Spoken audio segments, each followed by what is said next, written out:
welcome everyone to our Wheel and Anchor webinar. This week's topic is our special weekends program to Havana, Cuba.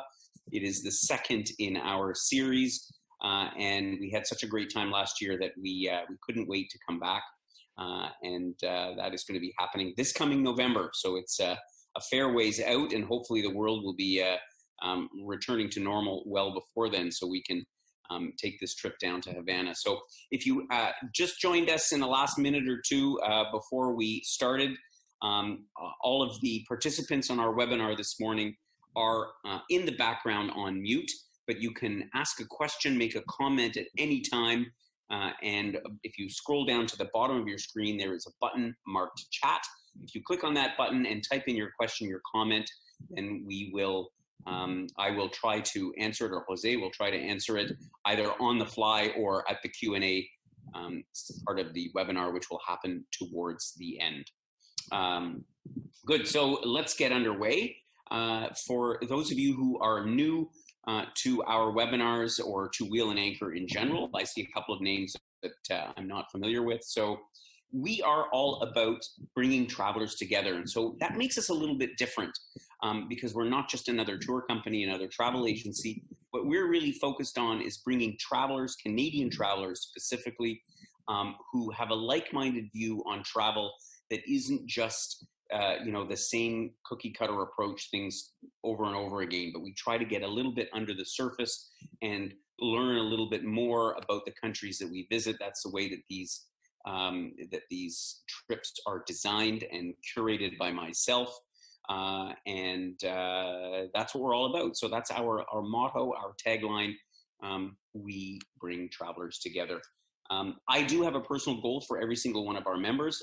A lot of you are already well-traveled, but there's more to being well-traveled than just checking off destinations on a checklist, on a bucket list. It's really, again, about understanding the places that we go, the people, the culture, the traditions, and the food and the beverage, and immersing yourself in that kind of an experience. And along the way, you meet so many people. You meet your fellow travelers from all across Canada. You meet people in the countries, and that establishes you, connects you to a broader network around the world. And as far as I'm concerned, those two things, being well-traveled and well-connected, are a great way to sort of fulfill yourself in pursuit of an interesting life, I suppose. So I'd like to introduce the team. So this morning, my name is Gordon. As many of you will know, I'm the founder of Wheel and Anchor. I'm joined by my co-founder, who is in the background here underneath the logo, Joel Curry, who provides our technical support, as well as Paula Zarnick, and she's our senior trip specialist. It is the one that is usually picking up the phone if you're dialing into our office. And our special guest this morning, Jose Romero, dialing in from Havana, Cuba. Welcome, Jose. Thank you for taking the time to join us. I met Jose the last time I was in Havana with our Wheel and Anchor group this past November, and we were able to spend a good half a day together, weren't we, Jose? You showed us some of the real insider trips, parts of Havana, and so we decided to work together. And we're excited, Jose. What anything you want to say to our members here in Canada? Just hi. I can wait to meet them all. Okay. And so Jose has gotten quite the reputation as a local guide who delivers not just the touristy sites, but I like to work with people that tell it from the heart about what life is like in Cuba, and that's what I found about Jose. So he's going to work with me today and tell us a little bit about what we can expect to see in Havana. So our plan, as usual on these webinars, it's all about us as travelers interested in exploring this vibrant capital. A lot of people have heard a lot of things about Havana. We've seen it in the movies. We have, read about it in the news. There is so much to this city, and that's why it's, in the meantime, I think one of my favorite destinations for a quick getaway because of the cultural diversity there. So I'm going to be your guide and your explorer because I'm always exploring on these kinds of trips, even if I've been there before. and we are going to take a bit of an in-depth look at Havana, which is where we'll be headed this coming November. Talking about Cuba in general, Jose, you know, your country is so close to America, and Well, it is in America. pardon me. It is in America. It is in America. Yeah. Well, technically, Yes. yeah. And so and yet, you know, you've had, particularly for the last, you know, 40 years, no, more than 40, 50, 60 years, your 60 differences years. with 60 years since the Cuban Revolution, I guess. Yes. And Well, since before, really, since before, actually. I mean, the embark. It's from 1902, I think, when U.S. do his intervention. yeah, and that take was, yeah, it was really a turning point in the history, because I mean, you know, Cuba has, as I saw it from my own eyes, I mean, you built such a great infrastructure there, and yet you live with this challenge of this, you know, big, huge country to your north that kind of doesn't allow you to get ahead. I mean, economically speaking. Yeah. Yeah. I also think the Emberg, I mean the block, it's the justification the Cuban government has to for you know, for all the needs that we have. For trying to meet, as an excuse for meeting all the needs that you have in Cuba, is what you're saying. Yes. Yeah. Yes. Yeah, exactly. So if you think about that date, I mean, you know, we think about Cuba in the terms of the last 60 years since the Cuban Revolution, or as you said, since the early part of the 20th century. But I mean, you know, what struck me, and you see it as you walk around, I mean, Havana, dating back to 1519, there's so much history there, and Oh, yeah. and in some ways, it in some ways, how can I describe it? I hate to use the phrase stepping back in time, but it does really feel like that in Havana, maybe more so than so many other places, because of the old cars, because of the old buildings. Yeah. But, no, I mean, that same feeling that you have, every traveler I work with, they have the same feeling, you know, they all say to me, like, the time never passed here. I mean, it's like, I have one Canadian guy last year that yeah. he told me, I mean, he lived in Canada, but he's from Russia. Oh, yeah. So yeah, he immigrated to Canada many years ago. I mean, when he was child. Anyway, he said to me, like, "Oh my God, this is like the old Russia," you know. And I say, "Well, sweetie, this is. I mean, we have this arranged with Russia, so we technically depend of Russia." Exactly. So yes. And so, anyway, so many influences there. Anyway, let's get into the program a bit so we can share a little bit of what's going on. Looking at our map, of course, like with all of our weekends, we are going to be based right in Havana, in fact, right in Old Havana, Havana Vieja. And we'll be visiting parts of the old city, the new city, which covers quite a broad area, but we're going to get a little bit outside as well, in particular to this organic farm that we went to see last year that was very fascinating. So, and you could see again where Havana is relative to Cuba. And Cuba's a big country. We often forget that. We just sort of relegate it to these other Caribbean islands. But I mean, it's huge. It takes a long time to see. But Havana is such a indicative of what Cuban culture is all about. So, jumping into the day-by-day itinerary, our program starts on November the 5th, when we will arrive in Havana. And those of you who are coming from Eastern Canada will undoubtedly fly via Toronto. And Air Canada's current schedule, which I must say does change, and in view of what's going on now, it might change substantially between now and then. But at the moment, the schedule has it to arrive late in the evening. So it's part of the reason why this program is a 6-night program. Often our weekends are 5 nights. But in this case, we made it 6 nights so that we would get 5 full days because we have a late evening arrival and an early morning departure. And when we arrive in the beautiful, beautiful city of Havana, Jose will be there at Jose Marti Airport to greet us and bring us downtown to our accommodation, which is really part of the exciting part of this trip. And Jose, we were together when we were touring around, and when we discovered this particular, they call them Casa Particular. Did I pronounce that right? I don't know. How's my Spanish today? Yes, I remember. Yeah, okay. So a Casa Particular is like it's good. It's good. Okay, good. There's a bit of a delay. How's my English? Your English is great, Jose. There's a bit of a delay, I think, on our webinar, partly because I'm in Thailand and Joel's in Taiwan and Jose is in Cuba. So we excuse any technical challenges that we have. But Jose, tell us, Casa Particular is a new evolution in accommodation. It's like sort of a private accommodation. Yeah. It's not a hotel. Can you tell us about Casa Particular? Yeah, it's not at all a hotel. Yes. Can you hear me? Yeah, I can hear you perfectly.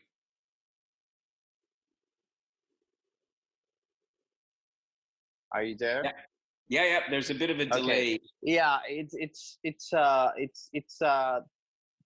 will be a yeah.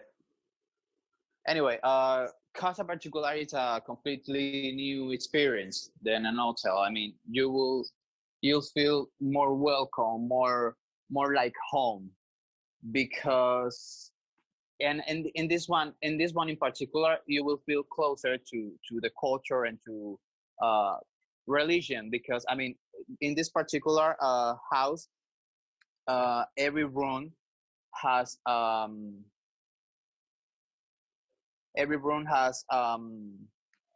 different theme, and it's about the religion. It's about every saint we have, African religion that it was brought for the Negroes when the Spanish brought them from Africa. Yeah. And I remember when we uncovered this one, and why I particularly liked it, because there's not a ton of hotels in Old Havana. There's some hotels in Old Havana. There are some hotels, but there's not few. I mean, most of the hotels are in Vidado neighborhood and Miramar neighborhood, that it's far away from let's say, from the entertainment, the city entertainment. Yeah, go ahead. Yes, sorry. And this particular house, when I went there, I fall in love, because I mean, from the balconies and from the terrace, you will have the opportunity to see the real life. I mean, how people live exactly in buildings that are falling apart, and I mean, how they put their clothes and the improved balconies, and it's really nice. It's really nice, because I mean, you will have the contrast between the new and the old. So, and I think that's the magic of Havana, of Cuba in general. That's absolutely the magic of Havana, and the magic of being able to stay in a place like this with these balconies, the views from the rooftop terrace overlooking the Fortaleza, the fort where we'll go. Amazing. So it's really a wonderful part of the experience. So the next day, which will be the 6th of November, is you're gonna grab us by the arm and drag us around on a walking tour of Old Havana. Tell us, Jose, where are you going to take us? Not everywhere, but I know you're going to take us all over the place, and we're going to get lost. Of course. But what are some of the things that we can expect to see? After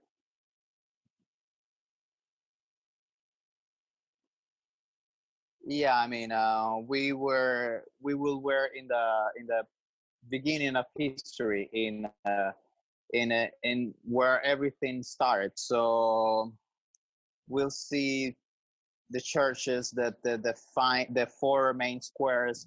I'll take you the closer you'll ever have to the Giraldilla. That is the symbol of Havana is the same symbol you can find in the bottles of rum. Um, I'll take you to Chop. Yeah, like I mean, you see that shirt that Gordon has. He buy it in clandestino store. It's our very first. Uh, yeah, is our very first clothes official official clothes brand, and it has, as you can see, it has so many things, so many creative ideas and designs. So yeah, that day, besides learn about the history and how everything started and talk, of course, we'll shop, we'll lunch, and in the night, well, I take you to the port and to see the ceremony and see the Havana, the sightsee in Havana in the night. That it's wonderful, it's beautiful.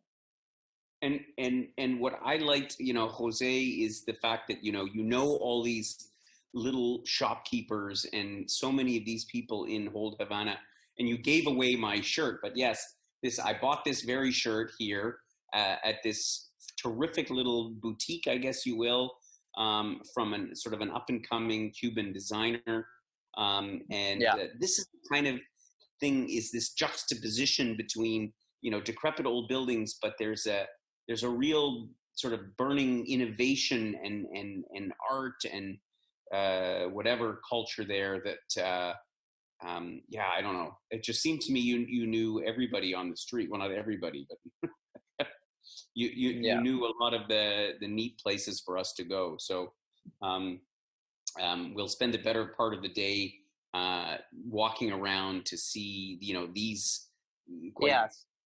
famous four. I Yeah. Yeah, good that you mentioned that. Walking, not in cars, not in no, walking. I mean the only way you can enjoy the trip, the sightsee, the buildings, the people, it's walking around. Yeah, absolutely. And we'll have lots of time on our own to walk around, but I think it'll be good for you to give us this good orientation and to see some of these important sites and orient people in terms of where the good, and everybody's going to want to know where the best mojito or the best Cuba Libre or whatever is as well. So Yeah, well, I invite you all to find that right place because I mean well, it's I recall relative. there being many. I recall there being many. Yeah, Um, anyway, the next day we're going to go and see a little bit of a bigger section of Havana, right? This new Havana or modern Havana, which includes yes, Vedado and the modern this Havana. the modern Havana, which in some respects is does not seem modern by like our standards in North America. I mean, there are some modern buildings, but um, I think the part of the day that got us all most excited when we were there last November was just driving around in these old cars. And what is the significance of these old cars in Cuba, Jose? Would you say? How would you describe that to Yeah, somebody who I lives mean, in? Mhm. yeah, the classic cars became a tradition, uh, became a symbol of Havana and the in general um they travelers and everything. Uh, I mean, we use it since the 80s, in the 90s, since the U.S. intervention, and I think the only place in the world that has so many classic cars running, it's here, not even in the US. And the thing about them, it's people, I mean, who doesn't love classic old cars? Exactly. So And I'm not a car person, and I yeah, thought it was yeah, and when people came here and see so many cars, they all ask the same question, that how they keep it, how they keep it running. And it's hard and it's expensive, but I mean, they are American cars, so they ask the pieces to some familiars or friends in US, or it's business. And yeah, that's the thing about the And classic car. they managed to keep these cars going. And we're going to drive around a bigger circuit around Havana. Yeah, I remember, around center, yeah, getting into Vedado neighborhood. Vidado, yeah, exactly. And that's where Plaza Revolucion is, right? Which is where some of Yes, Cuba's we'll pass former through it. leaders. Yeah. Yes. We'll see. I mean, I won't give you an advance, like a big advance, but yeah, we'll see the Revolution Square. We'll see the highest point, the highest building in the city. The Chinese neighborhood. I mean, we passed through the Chinese neighborhood. Right. We might get the chance to stop, but I can promise. I can promise you anything, because everything will be like, improved, like everything will happen.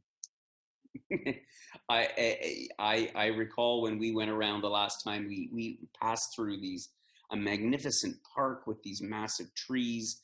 It's really, there's so much to the city beyond the part that most tourists see, which is this old Havana.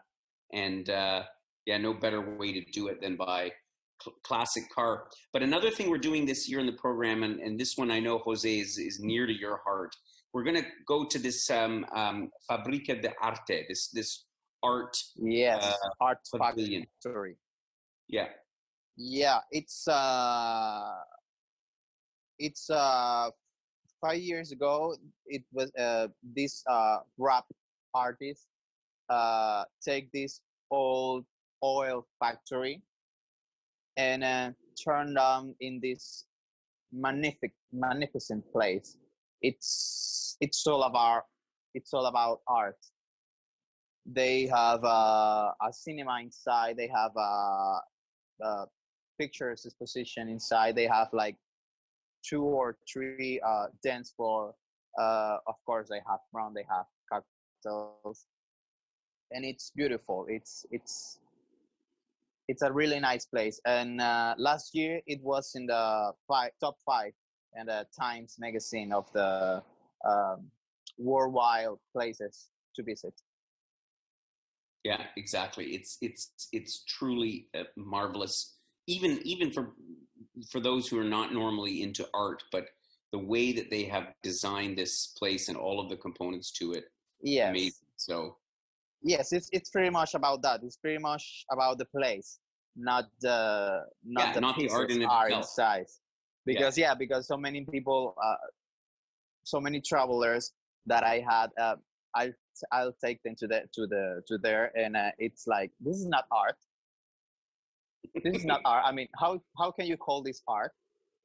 And but everyone has a different has a different point impression, of view. but it's So about the space, and the whole concept of it is remarkable. yes, Um, so moving on to the next day, so on our fourth day, here we're going to take a little drive into the countryside, and this is a program component we carried over from last year to visit Vista Hermosa, and this is an organic farm. But the interesting thing that I found out about this is that in Cuba they don't really consider it an organic farm. It's kind of like that's the way things were always done. But our members, we found it very, very fascinating to see the methods of agriculture that are used, which are largely driven by the fact that, Cuba, under the effect of the U.S.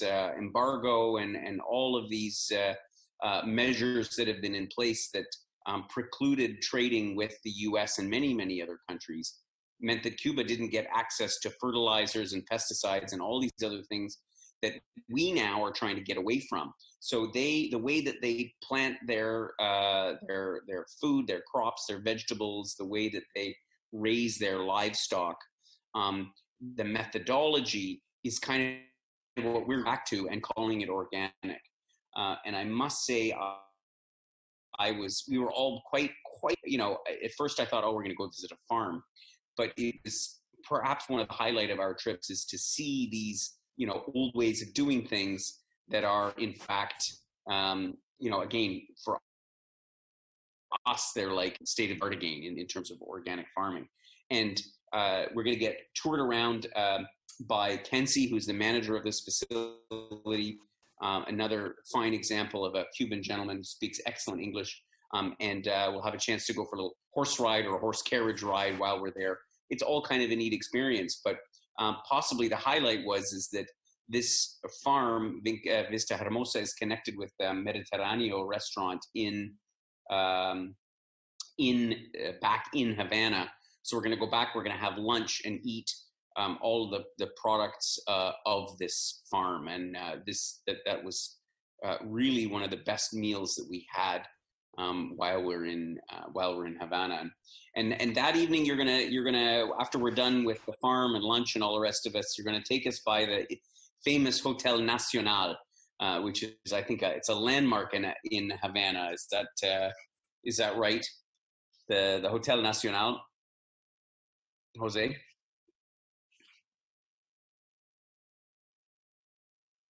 There's a bit of a delay. Yes, after lunch, I want to give you. Is it? Let's keep going. Yeah, it's okay. Hi, can you hear? Yeah, keep Okay. going.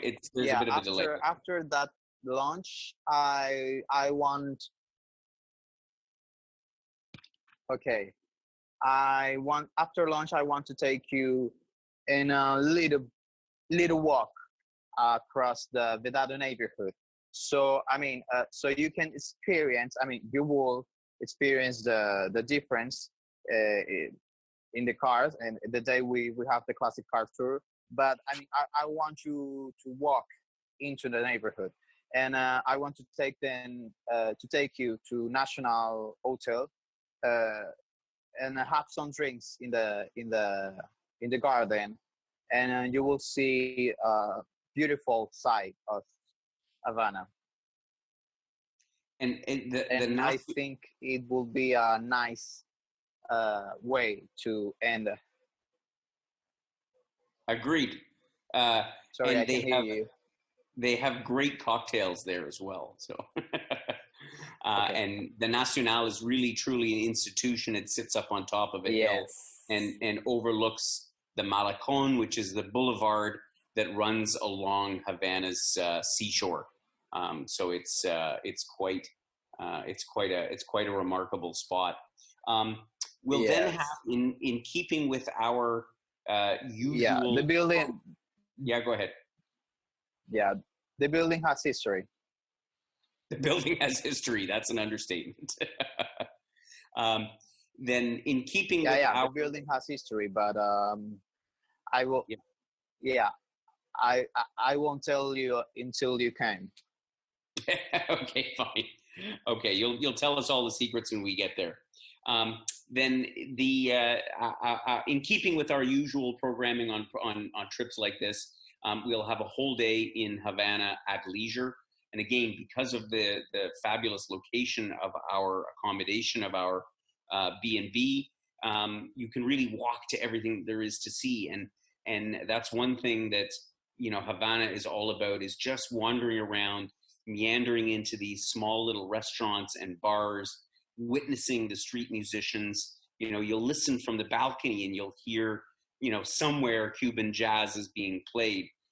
And you can wander off, and literally you could go, if you're into cocktails, you could go from one place to another along the street, sipping all the cocktails. And I must say, Jose, whatever it is that you do in Havana, they make some of the best cocktails that I've had anywhere. I was really, truly, we were all really blown away. So we drank a year's worth of cocktails, I think, in the 5 days that we were in Havana. And so that evening, you've organized something special for us, because last year we went to see Tropicana, which is kind of like it's kind of like what's the one in Paris? I've just forgotten the name. The famous, the famous show for all the tourists. But you organized something different, Yes. Moulin Rouge. Thanks, Joel. You organized something different for us, Jose. Tell us about a little bit about the Havana Queens and the evening that we can expect. Yes, Tropicana and Parisien at National Hotel, actually. They are the famous cabaret show in the city. They are the most popular. But yeah, I want to take you to a different experience. I want to take you to this luxury diner, and with this dance company, Havana Queens, that it's one of the most popular right now. And it's pretty much the same, but in a different ambient, in different place, in a completely different experience. That it's like it will be like you will, I don't know, talking with some of your friends, and yeah, I went in Cuba, I was in Tropicana, and you will have the opportunity to say, yeah, but I was in Miguel's house and I enjoyed the Havana Queens show, and it was excellent. It was different because I mean I think Tropicana and Parisian it's like too touristic Yeah, to no I like to give a different experience. exactly.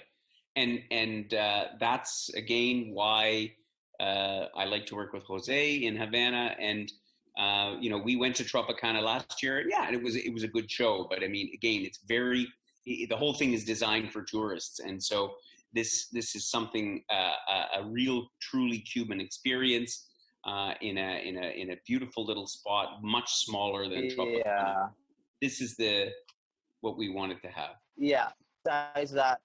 Besides that, I mean, Tropicana. I mean, things here are not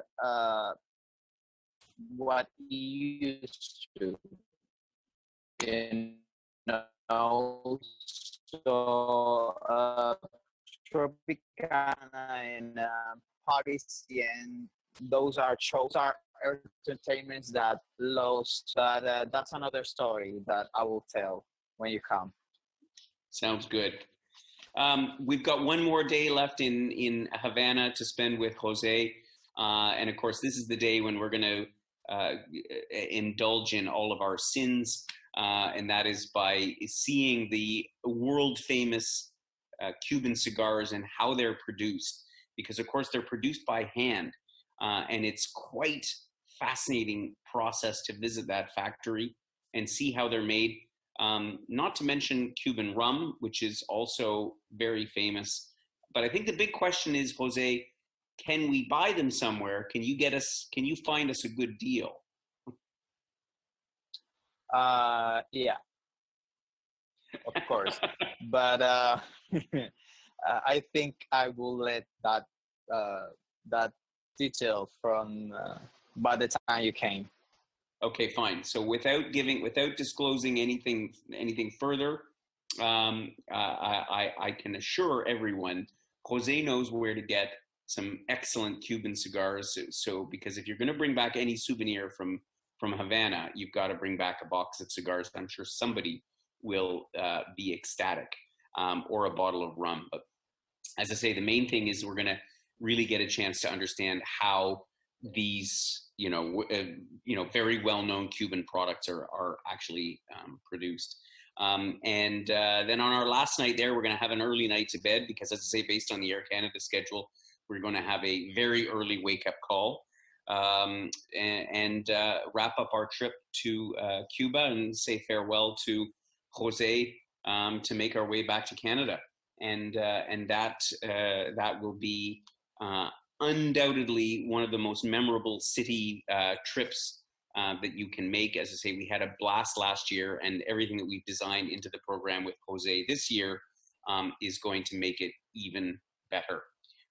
Let me give you a few of the details, and I realize in the context of what's happening today, we're not really expecting any members to book right away until we have some more certainty for the future. And we certainly wouldn't travel to Cuba or anywhere unless we knew that it was safe for our members. So we have a fair bit of time between now and November. Nonetheless, I will take you through some of the logistics. You can find it in our brochure, which you'll get a copy mailed to you together with a recording of this webinar. The program again, in the beginning of November, I'm very pleased that we're able to bring this in at about 1,850 Canadian dollars based on double occupancy. And not that much more for those traveling single if you want your own room. And they also have some suites, so larger bedrooms in the Casa Particular. This is not a big accommodation. There's only about 10 rooms in total. And so, we'll likely have most of the place to ourselves, depending on how many of our members sign up. As with most of our Wheel and Anchor programs, we have pretty much everything on the ground is included, all of our transportation. You're being guided and hosted by Jose the whole time that we are in Havana, and we'll have lunches or dinners arranged along the way, as well as, of course, all of the entrances and service charges and gratuities and so on are all built into your program. So the only thing that you have to look for is airfare, which of course we will assist you with, and your insurances, and of course any incidental expenses that you would incur along the way. As far as airfare is concerned, the best connections are via Toronto to get to Havana. There are other ways to go, and I know that last year we had some members who traveled via Miami, via Houston, in fact, coming from the West Coast, and the prices are, these are indicative prices here based on what we know at this point in time, but we will certainly help you out in sorting that out. So of course, if you, as always, have any questions about the program, you can email us. If I don't know the answer, I just shoot an email down to Jose and he'll get me the answer. But otherwise, I see a few questions that have come in. And so I'd like to address some of the member questions now. First of all, Catherine asked, how safe is it in Havana? Well, Jose, let me put that question to you. What would you say about safety and security in Havana? Yeah, it's a safety city and a very security city. I mean, and I'm not saying we don't have crimes or, Right. but it's safety. I mean, technically, all you might hear about Havana, it's wrong. It's just bad publicity and bad lies. They are lies. And I'm not saying this is the best country ever. It has issues like everywhere. But yeah, when it comes to safety and security, it is safe, and it is security. Besides, you will have me, and I'm like a pit bull protecting people. And yeah, because yeah, I mean, I can don't get me wrong, but I know my people, and I know what can they do, and what can they what can they do and why they can't. So yeah, it's all good. I must say my impression was Havana, we didn't feel any security issues at all. So that I think you answered that quite clearly, Jose. So we have a question from Tim. Do I need to bring US dollars? And this is a good one, actually. I didn't realize that, because US dollars are less. It's better to bring Canadian dollars or euros, I think, because US dollars, there's a penalty if you exchange US dollars, right? Yeah, right now it's a complicated subject, because we were changing our money, and we don't really know what we'll use. But right now it's still the CUC, so it's not problem. Anyway, you can bring US. I will give you time in the airport to change some, And if you need to change more, I have I mean, there's a long way in the chambers to change money, a long line. So, and it is 86 cents per dollar or something like that. I mean, it's expensive, but I Yeah, have a friend who changed one by one per one. I mean, $1, one CUC. $1 for So $1. Yeah. yeah, So I think one per one. So you won't have problem the with that. important point the important point there is you don't actually need to exchange from Canadian to US. You're not further ahead. You can just bring Canadian dollars, because in Cuba, of course, they use, as Jose mentioned, the CUC, which is the Cuban convertible peso, which is pegged to the US dollar. But other than if you have a special contact like Jose, it's discounted if you try to change it. So Yeah. but more details on that we get in the information that we send along. Yeah, So I've got another question about here from Julie. She says, I've heard that food in Cuba isn't very good. Will we have good restaurants on this trip? Well, Julie, I have to tell you, my experience of food in Cuba was not that at all. We had some excellent meals. And maybe Jose, you want to speak to the yeah, food Yuli. in. I mean, I don't know who tell you that. I'm not sure, but